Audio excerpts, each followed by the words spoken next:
Eu sou Marcelo Carvalho dos Anjos. No vídeo de hoje eu vou dar continuidade ao tema modelos preditivos, mas antes resolvi dar uma pausa e tentar dar uma melhorada na forma com que eu explico o conteúdo.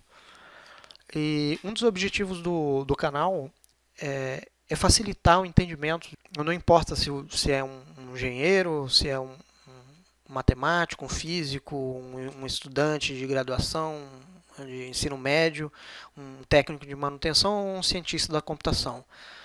A ideia é que quem tem vontade vai entender o assunto que a gente está abordando.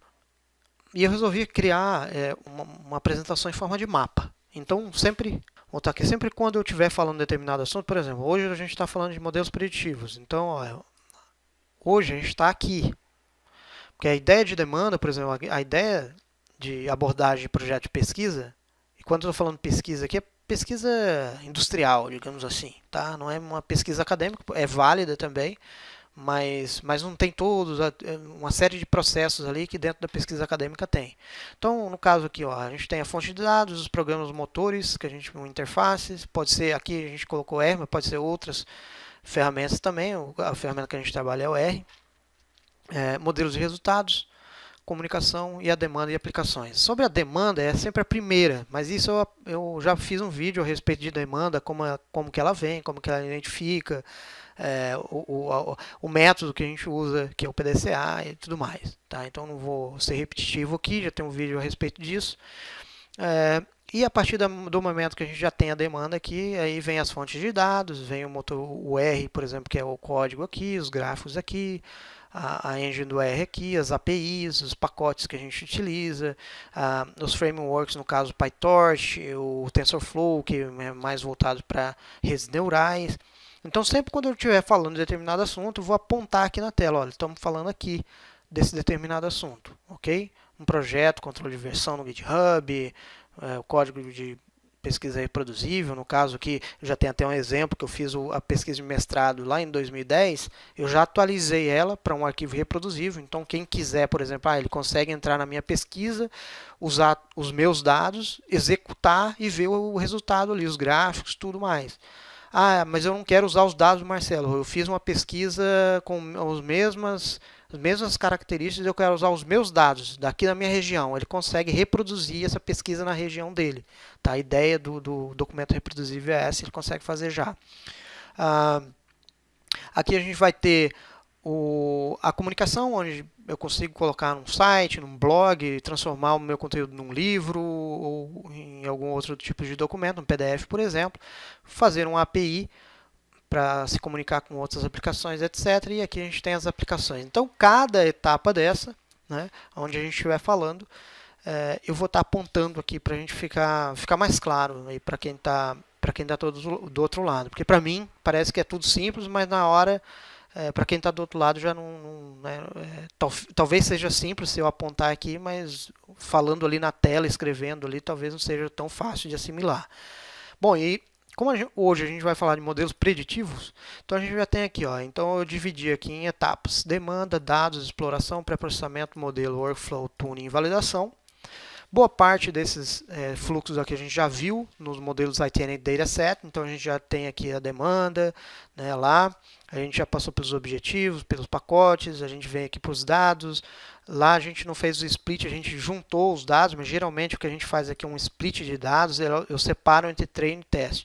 Aqui é um ponto importante. Por que serve? Né? Para que serve como funciona o modelo preditivo, né? Um modelo machine learning? A gente trabalha com dados passados para prever o futuro. Então, imagina com o cérebro humano, eu estou atravessando a rua. Então, eu tenho lá sensores, meu ouvido e meu olho. Eu ouvi que tem um barulho de um veículo vindo. Esse dado ele vai para o cérebro. Aí, ele retorna e fala, olha, agora aciona o sensor olho. O olho olha, pescoço também, eu olho e vem vindo um carro do outro lado. Eu falo, olha, vem vindo um carro. Logo, tem além dos sensores, tem a lógica, que o meu cérebro já está trabalhando para prever que se eu atravessar eu vou ser atropelado pelo carro. Ele vem um atuador, que é o seguinte, olha, vou esperar. Se não vem nada, eu vou atravessar, é um atuador. Então, para isso que serve, o nosso cérebro ele faz previsões o tempo todo. Tá? Inclusive, quando a gente bebe água, a água só vai chegar na corrente sanguínea depois de muito tempo, não é? Só que o cérebro consegue já prever que isso vai saciar a sede daqui a algum tempo, ok? Então, para isso, a gente utiliza um conjunto de dados aqui para fazer a previsão. Isso a gente chama de dados de treino. E para fazer a validação, ver se será que ele aprendeu bem, né? Será que eu vi que tinha um fio descascado ali e eu levei um choque? Será que da próxima vez eu vou lá e vou pegar no fio de novo? Será que ele consegue generalizar, né? Se ele vê um barbante, por exemplo, ele vai achar que aquilo ali é um fio, né? Você fica imaginando isso, é um modelo, né? O nosso cérebro é muito sofisticado. Tá? Então, para isso que serve o teste. Né? Eu gosto de usar o modelo da tabuada. Você vai ensinar o modelo da tabuada de 1 ao 6 para o seu filho. Só que se você tomar dele de 1 ao 6, ele pode ter decorado. Então, o que acontece? Você não vai tomar de 1 ao 6, você vai tomar do 7 ao 8. Olha, a tabuada do 7 ao 8. Se você souber fazer a multiplicação, você vai ter aprendido. Ele consegue generalizar, certo? Então, por isso que o dado de teste é diferente dos dados de treino. Perfeito. Então, a gente separa em dados de teste, resample e tudo mais. Depois a gente vem aqui para a parte de exploração. A gente já fez lá, que é onde nós descobrimos, fizemos a visualização, a exploração, ela serve para quê? Para a gente descobrir o que tem dentro ali daqueles dados e também para identificar se existe alguma variável substituta que pode nos ajudar a resolver o problema com mais facilidade. Vamos colocar um exemplo. Imagina que eu tenho lá o peso e a altura. Se eu analisar essas variáveis separadamente, vai ser mais difícil de eu chegar a um resultado. Mas se eu juntar elas, o peso, a altura ao quadrado, ela vai me dar aí o IMC, que é o índice de massa corporal. O índice de massa corporal, só aquele valor, ele já vai ser o suficiente para dizer se eu estou sobrepeso, se eu estou obeso, se eu estou abaixo do peso, ou até trabalhar para melhorar as questões da minha saúde, ok? Então, esse é um exemplo. Passei da visualização, eu vi que há necessidade de criação dessa variável substituta aí que vai facilitar. A gente viu lá no modelo Titanium Dataset, a gente já fez isso. Aí a gente vem aqui para o pré-processamento, onde a gente vai fazer, olha, nós vimos que há necessidade, agora a gente vai fazer as variáveis substitutas. Aí a gente entra. No pré-processamento, a gente vem, por exemplo, a gente tem dados faltantes, né, variáveis substitutas, que a gente pode chamar em ciência da computação de feature engineering. PCA, por exemplo, a gente tem, sei lá, 50 variáveis, eu reduzo essas variáveis para 3 variáveis, né, através do PCA. Se ela estiver distorcida, eu já vou lá e arrumo também, e etc. Ok? Então tem uma série de pré-processamentos que a gente consegue fazer aqui. Terminei de fazer isso aqui, eu preparo ela e depois eu coloco ela dentro de um conjunto de treino, né, que a gente pode falar, ó, treino transformado, por exemplo. Tinha os dados aqui atrás de treino, mas eu pré-processei ele, arrumei ele, agora é um novo conjunto de dados de treino, mas transformado. Eu posso fazer isso, ou eu posso vir aqui direto, ao invés de fazer isso aqui, ou eu posso não fazer isso aqui. Já passo direto aqui para a especificação do modelo. A especificação do modelo é onde eu vou determinar o que tipo de lógica que eu vou usar. Será que eu vou usar o que a gente chama de motor engine? Então, será que eu vou usar regressão linear? Será que eu vou usar regressão logística? Será que eu vou usar árvore de decisão, random forest, o rpart? Eu vou usar XGBoost, C5O? Qual que eu vou usar? A gente vem e especifica nessa etapa aqui. Aí eu posso vir aqui, ó, e rodar o modelo diretamente. Tá? Se eu peguei aqui, já preparei, já trouxe aqui os dados de teste, os dados de treino, eu consigo rodar o modelo aqui. Ou eu não preciso rodar o modelo aqui. Eu faço o seguinte, eu posso vir aqui, ó, antes de rodar o modelo, eu adiciono alguns hiperparâmetros. Então, imagina que o modelo, aqui, ó, é como se fosse um carro. Imagina que eu pego um carro standard e saio com ele. Mas se eu pegar e colocar aerofólio, se eu colocar roda de liga leve, se eu colocar um spoiler, se eu colocar um turbo, eu posso chegar mais rápido.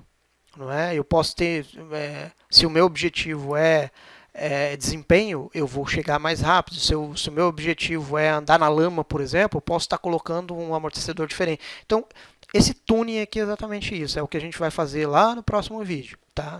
Nesse eu não vou explicar sobre tuning, mas é o que a gente vai fazer. O workflow, o objetivo do workflow é organizar tudo isso aqui. Né? Na hora que a gente estiver fazendo lá, eu vou explicar melhor, para não ficar muito longo esse vídeo aqui. Né? Eu vou explicar melhor. A partir do momento que eu fiz tudo isso aqui, eu posso vir aqui, ó, e colocar tudo isso aqui dentro do workflow. E a partir do workflow, a partir disso aqui, eu venho e rodo o modelo final. Essas etapas aqui, elas são complementares. Né? Eu posso fazer em qualquer, por exemplo, eu posso sair daqui e vir para cá, eu posso sair daqui e vir para cá, eu posso sair daqui e vir para cá.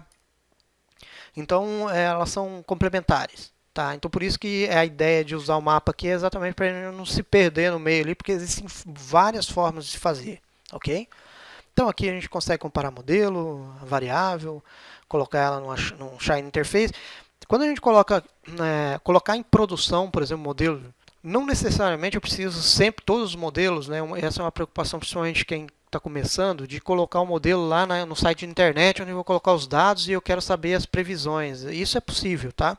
Só que não é o crucial. Eu vou explicar aqui, ó. Quando trabalhava no Grupo Bertin, isso em 2008, 2009, como coordenador de melhoria contínua. E eu precisava de um suporte técnico para que o diretor me permitisse fazer alguns experimentos lá com carcaças e etc. Que é muito caro você parar uma linha de produção, ou não é parar totalmente, mas você tinha que fazer uma amostragem ali. Então isso é caro. Só que sem um argumento técnico dificilmente eu conseguiria. O diretor é um engenheiro naval e tudo mais, é muito difícil você conseguir. Só que eu mandei aqui para o Serviço Brasileiro de Respostas Técnicas. Então eu coloquei entre a velocidade do ar, tempo e temperatura, qual seria mais relevante na quebra de resfriamento de carcaça de abatedora bovina com tempo de resfriamento de 24 horas e temperatura de 5 graus de saída. Existiria algum outro fator que seria relevante? Gostaria de saber dados adicionais sobre os fatores que influenciam na quebra, para acrescentá-los à melhoria de processo de fabricação, ou seja, redução da quebra de resfriamento sem a utilização de umidificadores, né, por causa de problemas sanitários de qualidade. Então, eu não poderia fazer isso. Então, isso aqui foi em 2009 e eles me retornaram. Eles fizeram todo um artigo, ó, colocando especificações técnicas. E isso aqui, para mim, foi o ouro, porque foi um suporte técnico para mostrar, primeiro, mostrar para o time, olha, isso aqui nós estamos agindo com seriedade. A gente pegou os melhores caras lá do Paraná, da Tecpar do Paraná, né? E eu estava em Campo Grande na época, no Mato Grosso do Sul, falou, olha, e esses caras aqui fizeram isso aqui para a gente. Então, assim, foi um trabalho excelente do pessoal e que nos ajudou, porque aquela amostra ali permitiu que aquele experimento que a gente fez fosse replicado para outras 12 unidades, né, do frigorífico, que na época era Grupo Bertin, depois se fundiu, hoje é JBS, ok?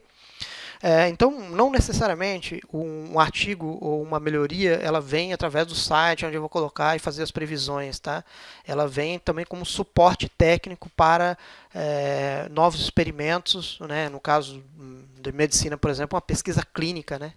Antes vem o pré-clínico, ok? Então, beleza. Feito isso, eu vou fazer o seguinte, vamos para o R aqui.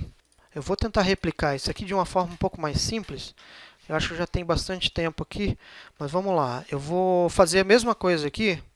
Demanda, dados, exploração, tá? Então vou colocar em português demandas. Ou senão eu vou fazer o seguinte. Demanda.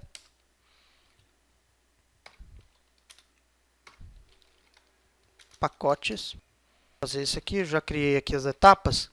Beleza, então são essas etapas aqui que a gente vai trabalhar. Então a primeira demanda, né? Então no caso do modelo que eu vou usar aqui, eu vou colocar aqui, ó, prever consumo de combustível com base no tipo de veículo, tipo ou característica. No caso aqui, vamos colocar peso, por exemplo. Então eu vou usar um empty cars, tá? Claro que no caso de encontrar a demanda ou objetivo, eu acho que a gente poderia estar colocando como objetivo, é melhorar o processo de fabricação dos veículos, né?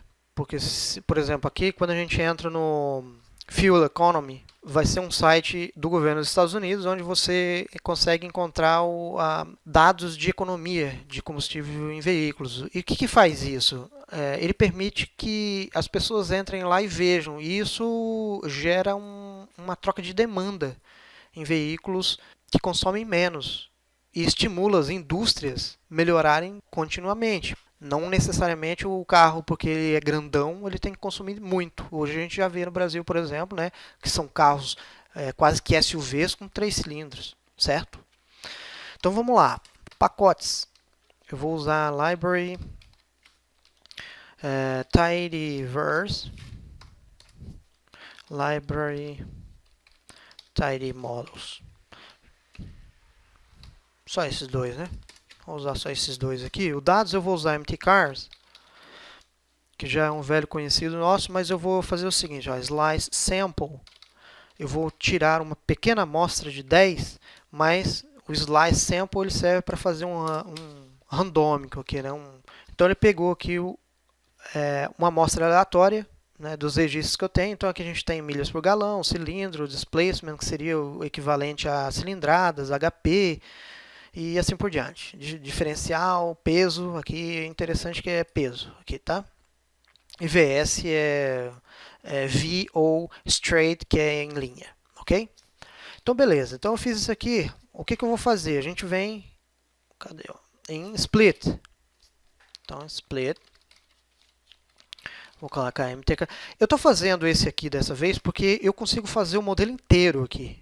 Porque a gente não vai fazer tanto pré-processamento, eu vou fazer um ali só para mostrar, mas eu consigo fazer o modelo inteiro. E segundo, é que esse modelo mtcars, qualquer artigo que você for procurar de Tidy Models, ele vai estar ali. Então vai ser muito fácil de você encontrar outras referências, tá? Então, split mtcars, eu vou colocar initial split e vou colocar mtcars, que é o nosso conjunto lá.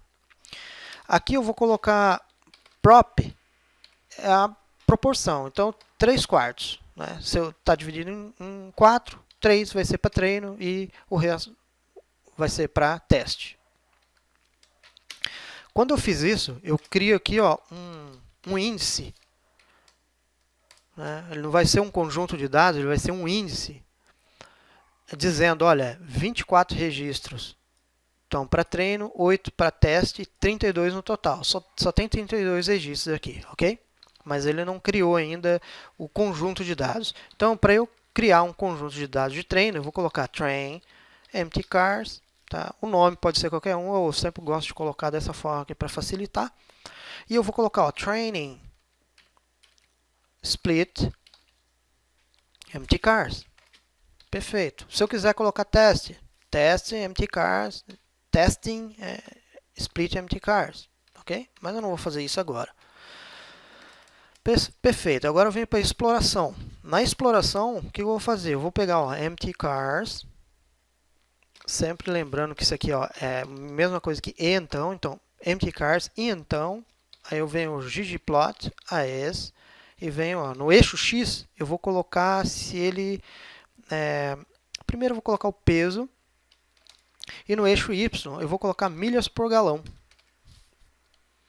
E aqui eu vou colocar color, eu vou para mudar a cor de acordo com o VS, se ele é V ou se ele é em linha, ok? Então beleza, aí eu vou, qual que é o tipo de geometria?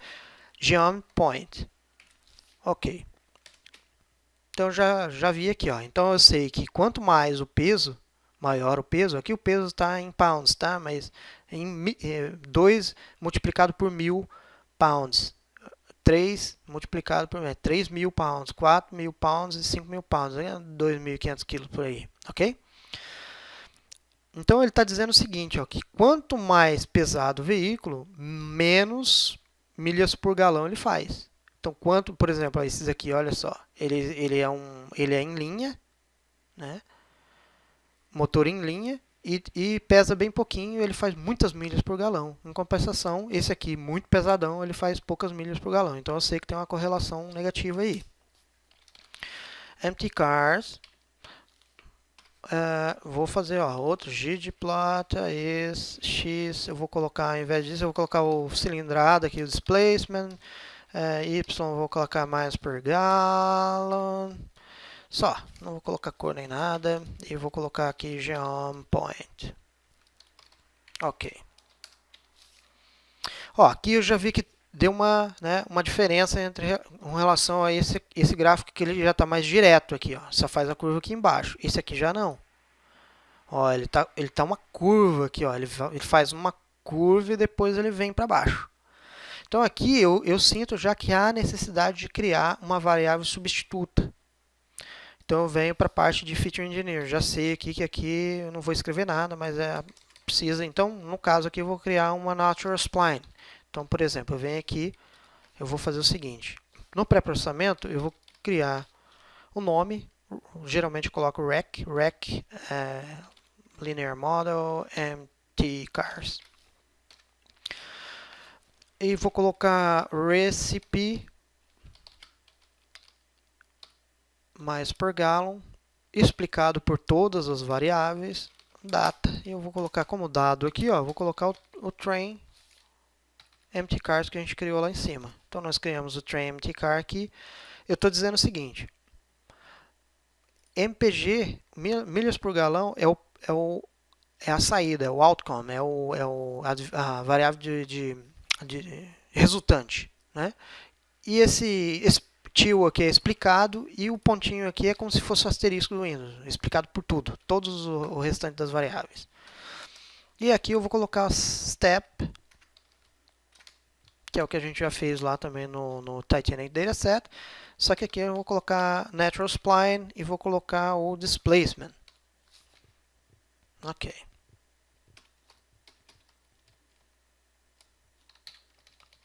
Só dar uma organizada aqui. Ou colocar tudo na mesma linha. Vou colocar tudo na mesma linha aqui para ficar mais fácil para vocês verem aí. Mas o ideal é identar isso aqui, ok? Então eu já criei o recipes. Aqui, a receita, que é a transformação. Ele vai me dizer o seguinte, a transformação ele diz o seguinte, 10 preditores você criou e um outcome, que é a saída, ok? Não vim aqui, não treinei nem apliquei nada. Não vou fazer isso agora. Eu venho para o modelo. Aqui, já saí daqui do pré-processamento e já vim aqui para a especificação do modelo. Então, na especificação do modelo, eu vou fazer o seguinte, eu vou colocar model spec, que é o mesmo padrão que a gente está usando lá. Então, model spec, LM, Linear Model e MT Cars. E aqui eu vou colocar Linear Regression. E aqui eu vou colocar Set Engine. Vou escolher o motor que eu vou usar. Qual que é o motor que eu vou usar? LM, Linear Model. Não vou colocar aqui o Set Mode, tá? Que a gente vem fazendo lá no Titanic. Por quê? Porque Linear Regression só aceita Linear Regression, tá? Não aceita Classification aqui. Então, beleza. Workflow, não vou fazer nada. Tuning, não vou fazer nada. Já vem direto. Eu já posso, por exemplo, peguei a especificação do modelo. Ao invés de passar por todos esses aqui, eu venho. Deixa eu usar a borracha aqui. Cadê? Aqui. Então eu venho para o processamento, fiz o modelo e já venho aqui direto para validação aqui embaixo. Então vem aqui. Então eu consigo fazer a validação. Como? Eu venho aqui, eu vou colocar final, porque a gente está lá no final. Eu coloco validation, validation fit lm empty cars. Coloco esse nome compridão aqui mesmo para a gente lembrar. Então last fit, eu vou colocar o modelo. Como é que eu sei isso aqui? Eu consigo fazer isso aqui, Se você não souber, clicou aqui, colocou um ponto de interrogação na frente, Ctrl Enter, você vai achar isso aqui. Ele vai te dar os argumentos. Então, objeto, preprocessor, split, matrix, se eu quiser usar. E o exemplo, olha o exemplo que ele vai estar usando aqui. Exatamente esse exemplo que eu estou usando aqui. Então, mesmo se você tiver dúvida depois do vídeo, você vai conseguir vir aqui e vai conseguir testar. É exatamente para isso que eu estou fazendo. Então, vamos lá. Eu vou vir aqui no Last Fit, Object, eu vou colocar Model, Spec, Preprocessor. Eu vou colocar aqui Recipe LMMTcars e Split. Eu vou colocar o Split MTcars, ok? Oh, verdade. Perfeito. Então agora ele fez. O que eu fiz aqui, ó? Quando eu coloco Last Fit, ele entende o seguinte: ele vai pegar a especificação do modelo que a gente fez, ele vai pegar a especificação do recipe, das alterações, das transformações que a gente fez, e ele vai pegar a especificação do split que a gente fez lá em cima. Então, ó, se a gente voltar aqui, ó, a gente pegou um split aqui dizendo o seguinte, ó, divide ele em 4, 3 para treino e 1 para teste, certo? Então ele vai entender isso aqui, ele vai fazer o seguinte, ele vai pegar os dados de treino, treinar os dados de treino, testar já nos dados de teste direto. Então se eu pegar aqui, ó, Final Validation, ele já vai me dar o resultado ali, mas eu venho aqui em Collect Metrics. Então ele já vai me dar, ó, Root Mean Square Error em 2.57 e o R-Square de 66. Eu estou usando aqui, qual que é que eu estou? Ah, estou usando todos, tá? Beleza. Tá? E a predição, como é que eu faço a predição no caso aqui? Para eu fazer a predição, eu não consigo usar um modelo de validação. Então, por exemplo, ó, vamos predict final validation. E vou colocar um novo dado, mas antes de fazer um novo dado, eu vou ter que fazer um novo dado. Então, novo dado. Imagina que eu vou, ao invés de copiar isso aqui, né, eu vou lá e pego sei lá, um conjunto de dados, MTcars não é conhecido, e faço um slice aqui da linha 20 até 32. Perfeito. Aí se eu pego esse novo dado aqui, ó, novo dado, tem esses dados aqui, são novos, né? A gente já usou ele, mas vamos fingir que não. E vou colocar aqui new data, e vou colocar novo dado. Só que quando eu clicar aqui, ele não vai dar. Por quê? Porque isso aqui, quando a gente coloca validation last fit, é para validação. Ele não é para predizer o modelo. Eu não consigo usar os resultados disso. Para fazer isso, eu preciso fazer o fit do modelo. Então, por isso que geralmente a gente usa o workflow aqui. Por quê? Porque quando eu coloco aqui no workflow, o que o workflow faz? Eu vou pegar aqui o workflow. Então, eu vou pegar workflow, linear model e MTcars. E eu vou fazer o seguinte, workflow, eu vou add model, vou pegar o modelo que eu especifiquei, aí add recipe, e vou pegar a recipe que eu especifiquei. Perfeito, já criei o workflow ali. Tá? Quando eu colocar workflow, ele vai me dar esses resultados aqui. Ó. Ele já vai dizer que ele tem isso aqui dentro do workflow. O que eu vou fazer? Eu vou vir aqui, ó, em Final Model, agora sim, Model Fit LM MTcars. Lembrando que não precisa colocar esse nome tão grande aqui, mas eu gosto de colocar para ficar mais fácil. Então, Final Model Fit LM MTcars, e eu vou colocar o Fit, ao invés de colocar o Last Fit, aqui eu vou colocar o Workflow que eu criei lá em cima. Workflow MTcars, eu vou colocar Data, vou colocar o conjunto inteiro lá. Por quê? Porque quando eu coloco o workflow aqui, ele já vai, dentro do workflow, tá vendo que ele já tem o model, já tem a especificação do modelo e a especificação do recipe?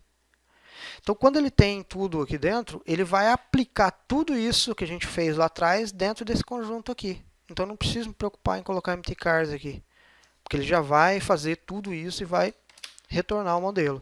Então, quando eu faço final model fit lm_empty_cars, ele já me dá o resultado do modelo aqui, inclusive já mostrando o workflow. Preprocessor SP, model linear regression, preprocessor SP one step, o natural spline. Né? Se eu quiser abrir o natural spline, eu consigo fazer. Tá? Isso a gente vai falar em outro, mas hoje é só para deixar rápido. Agora vamos fazer o seguinte, ó, predição. Então vamos lá, predict. Aí eu vou pegar o seguinte, ó, final model fit empty cars e new data. Eu vou colocar um novo dado, Ele já deu a predição. Aí vamos supor que eu quero agora, eu vou colocar bind calls, novo dado. Porque aqui, quando a gente tem aqui, ó, novo dado, ele vai trazer todos os detalhes aqui para mim.